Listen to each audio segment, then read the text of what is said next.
बर्बाद गुलिस्तां करने को एक ही उल्लू काफी था। यहाँ हर शाख पे उल्लू बैठा है, अंजाम गुलिस्तां क्या होगा।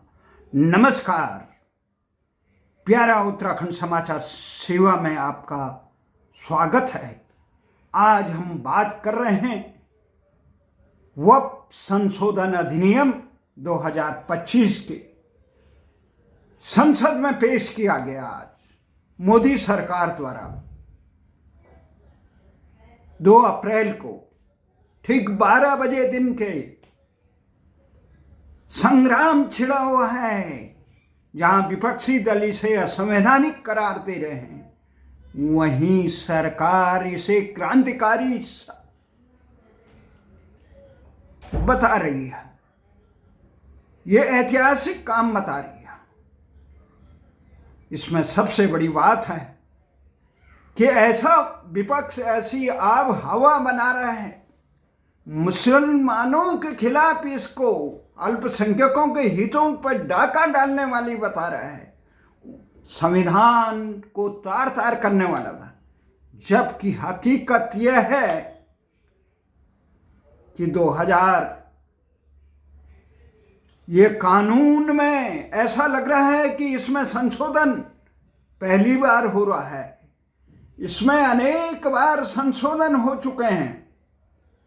ये वक्फ अधिनियम 1954, ये अधिनियम के तहत भारत में वक्फ बोर्ड की स्थापना की गई, जिसका उद्देश्य वक्फ संपत्ति का प्रबंध करना।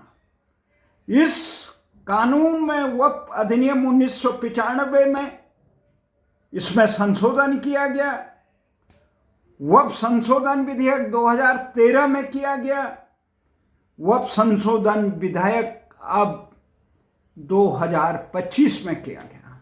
अनेक बार संशोधन हुई। और वक्फ क्या चीज है?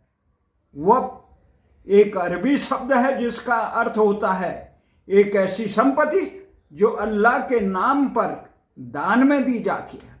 वक्फ संपत्ति आमतौर पर मस्जिदों, मदरसों, मकबरों और अन्य धार्मिक स्थलों के निर्माण रखरखाव के लिए उपयोग की जाती है। वक्फ संपत्ति आमतौर पर 3 श्रेणियों में विभाजित की जाती है। वक्फे अल्लाह, यह संपत्ति जो सीधे अल्लाह के नाम पे दान दी जाती है। वक्फे मुस्तफा, यह संपत्ति जो पैगंबर मोहम्मद के नाम पे दान दी जाती है। वक्फे आम, यह संपत्ति जो मुस्लिम समुदाय के लिए दान में दी जाती है। इसका उपयोग समुदाय के हित के लिए किया। वक्फ संपत्ति का उद्देश्य मुस्लिम समुदाय के धार्मिक, सामाजिक और आर्थिक जरूरतों को पूरा करना, और यह इस्लामी धर्म के अनुसार एक महत्वपूर्ण धार्मिक कर्तव्य माना जाता है। और वक्फ कानून के संशोधन यहां विपक्षीय हवा मचा रहा है। अभी ईद का पावन पर्व संपन्न हुआ, उसमें पूरे देश के मस्जिदों में जो नमाज पढ़ी गई उसमें काला फीता लगाकर विरोध किया गया कि सरकार, आरोप लगाया गया कि मोदी सरकार मुस्लिम हितों पर, मुस्लिमों की संपत्ति को जो वक्फ के लिए दान दी गई, जो अल्लाह के लिए दान, उसको हड़पना चाहती है। ऐसा गुमराह किया गया। संशोधन कितने हुए इसमें? जो इस प्रकार का कानून बनाने का काम कांग्रेस की पूर्व सरकारों ने किया, जिसमें जिस संपत्ति को वक्फ ने कहा कि ये संपत्ति हमारी है, उस संपत्ति का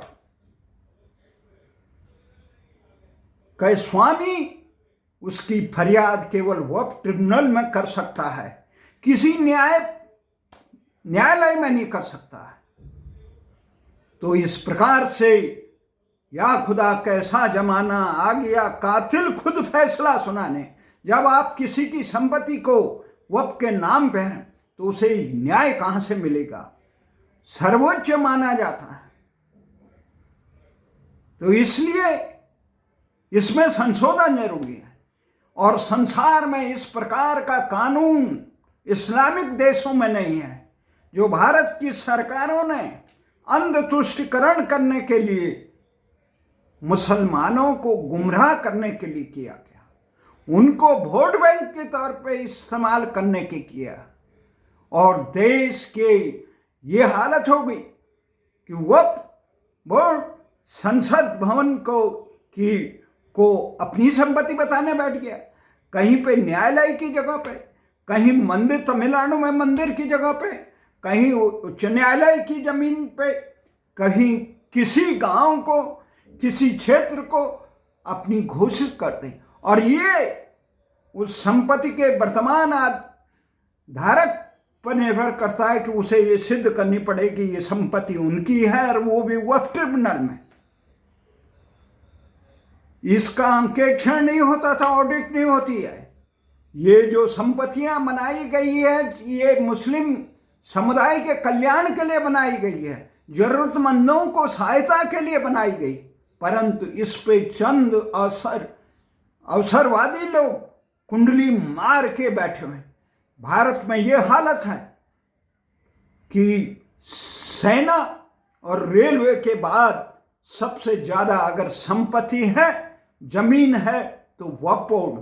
और ये रातों रात इस कानून में जब संशोधन हुए, उस संशोधन के बाद इसकी संपत्तियां जो 95 में 54 वक्फ अधिनियम 95 के बाद 2013 में इनकी संपत्तियों में वृद्धि हुई।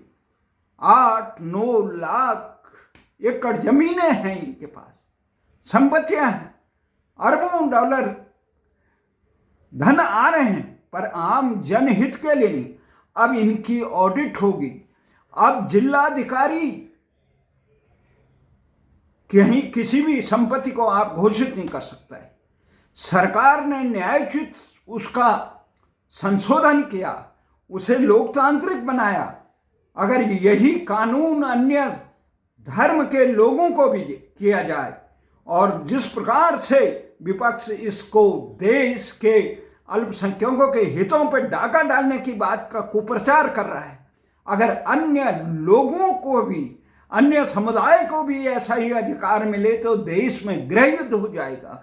एक दूसरे की संपत्ति को अपनी ट्रस्ट की संपत्ति बताने लगे। जब अधिकार आप किसी वर्ग विशेष को देते हैं, संप्रदाय विशेष को देते हैं, वही अधिकार अगर अन्य संप्रदायों को दे दे, तो यहां पर नाहक ही देश में असुरक्षा की भावना हो जाएगी। तो इसलिए हमारा ये मानना है, जो सरकारें, जो दल, जो संगठन देश हित के लिए, न्याय हित के मार्ग में अवरोध खड़ा करते हैं, देश के लोकतांत्रिक परंपरा को नुकसान करते हैं, वो देश की एकता और अखंडता को भी खत्म, केवल अपने दलीय स्वार्थ के लिए आज संसद में इसका जिस प्रकार से सपा से लेकर कांग्रेस और अन्य विपक्षी दल इसका विरोध कर रहे हैं, वो न्यायोचित नहीं है, वो राष्ट्र हित में नहीं है। क्योंकि सरकार हो या विपक्ष हो, सबकी जिम्मेदारी देश के प्रति है। आखिर देश के लिए कौन कानून? ये देश इनकी सत्ता लोलुपता का मोहरा नहीं है।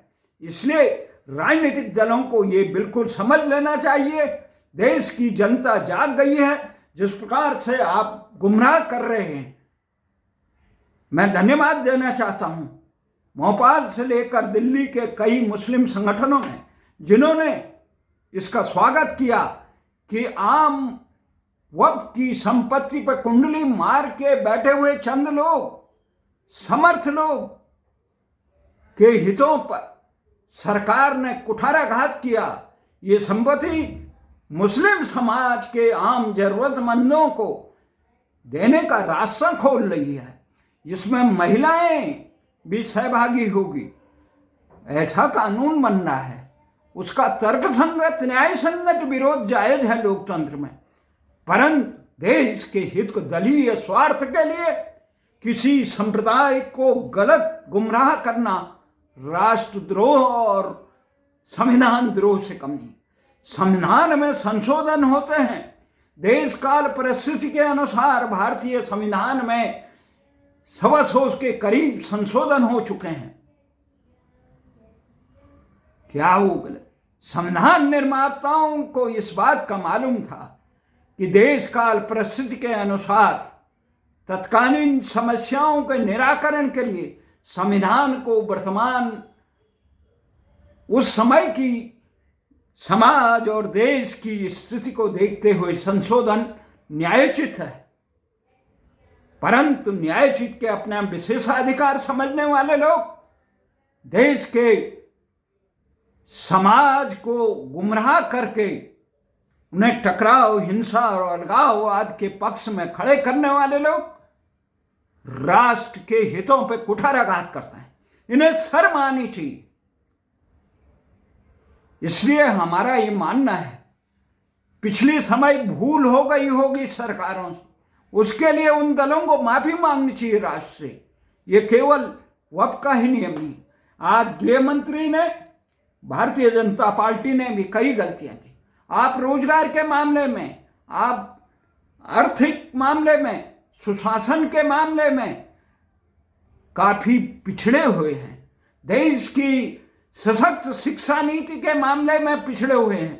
परंतु जिस प्रकार से तमिलनाडु सरकार त्रिभाषा फॉर्मूलों का विरोध कर रहा है कि हिंदी थोप रहे हैं, हिंदी जब थोप ही नहीं रहे हैं, तीसरी भाषा आप तमिलनाडु में कोई भी प्रदेश अपनी प्रदेश की प्रचलित प्रदेश की भाषा में पढ़ाए, दूसरा वो कोई विदेशी भाषा में पढ़ाए, तीसरा वो भारत की अन्य भाषाओं में। तमिलनाडु में जरूरी नहीं वो हिंदी में पढ़ाए, वो उड़िया में पढ़ा सकते हैं, वो तेलुगु में पढ़ा सकते हैं, वो कन्नड़ में पढ़ा सकते हैं। जब निजी स्कूलों में छात्रों के अनुरूप पढ़ाई की जा सकती तो सरकारी विद्यालय में केवल वोट बैंक के लिए राष्ट्र के हितों पे कुठाराघात करना, समाज में राग द्वेष फैलाना, ये उचित नहीं है। ऐसे दलों पर प्रतिबंध लगना चाहिए, ऐसे नेताओं पर प्रतिबंध लगना चाहिए। सरकार वो देश को बताए कि इसमें प्रावधान क्या खराब है। क्या आपकी संपत्ति कोई वक्त की संपत्ति घोषित कर दे तो कैसे होगा? देश में इस प्रकार के किसी प्रकार के कानूनों का निर्माण नहीं होना चाहिए। जो सरकारें, जो दल इस प्रकार से कार्य करती हैं, वो न केवल अपने निजी स्वार्थ के लिए, सत्ता लोलुपता के लिए देश के वर्तमान को तबाह करते हैं, अभी तो देश के भविष्य को भी बर्बाद करने का कार्य करते हैं। इसलिए धन्यवाद देना चाहता हूं मोदी सरकार को कि ये कार्य नेक कार्य किया। अनेक कमियां रही, उत्तराखंड मामले में से लेकर, देश में रोजगार के मामले से लेकर, आर्थिक पहलू से लेकर, देश की सुरक्षा के मामले से लेकर, सुशासन के मामले में अनेक कमियां, परंतु राम जन्मभूमि मामले से लेकर, धारा 370 से लेकर, ट्रिपल तलाक से लेकर, ये जो मुद्दे हैं ये राष्ट्र निर्माण के मुद्दे हैं। और ये राष्ट्र निर्माण के मुद्दे इसलिए हैं कि पिछली सरकारों ने अदूरदर्शिता से न्यायोचित काम न करके अंधतुष्टिकरण का काम किया। आज जिस प्रकार से देश के विभिन्न सांसदों ने और सरकारों ने वहां पर संसद में ये बात रखी, संसद में क्या बात रखी? जिस प्रकार से गृह मंत्री ने कहा कि विपक्षी दल अपने निहित स्वार्थ के लिए 3 तलाक पर, सीएए पर और 370 पर मुस्लिम समाज को गुमराह करते रहे, राम जन्मभूमि पर करते रहे, अन्य मामलों में करते रहे, परंतु गंभीर रूप से मुस्लिम समाज सहित सभी समाजों को विवेक से काम लेना चाहिए। राष्ट्रहित में क्या है, न्यायोचित क्या है, जो अन्यायपूर्ण होगा, किसी भी समाज के खिलाफ, किसी भी नागरिक के खिलाफ, किसी भी देश के खिलाफ, देश में जाति, संप्रदाय और क्षेत्र के नाम पे राजनीति करने वाले लोग राष्ट्र के दुश्मन होते हैं। इसलिए बिना उचित कारणों से इस प्रकार के कृत्यों में लिप्त लोगों को सरकार को अंकुश लगाना चाहिए। अमित शाह ने बिल्कुल आईना दिखाया कि 2013-14 में जो संशोधन वक्फ बोर्ड में किए गए, वक्फ कानून में किए गए, रातों रात 123 संपत्तियों को वक्फ को दे दी गई। बड़ी बड़ी सरकारी, दिल्ली रेलवे की संपत्ति, कहीं तमिलनाडु में मंदिर की जगह, कई स्थान। अब इसमें संशोधन करें, सरकारी संपत्ति पे जबरदस्ती, किसी की निजी संपत्ति, वक्फ की संपत्ति वही होगी जो दान दिया है, और 6 महीने के अंदर फरियाद किया जा सकता है, जिसको जिलाधिकारी से लेकर बड़े वहां पे सुना जाता है। न्यायालय में उसको चुनौती दी जा सकती है। ऐसे नहीं देश में कानून का राज होगा, संविधान का राज होगा, मनमर्जी का नहीं होगा, अंध कानून नहीं होगा। इसलिए हमारा कहना है, देश का संविधान, देश में न्याय तर्क संगत होना चाहिए। जो राजनीतिक दल अपने निज स्वार्थ के लिए देश में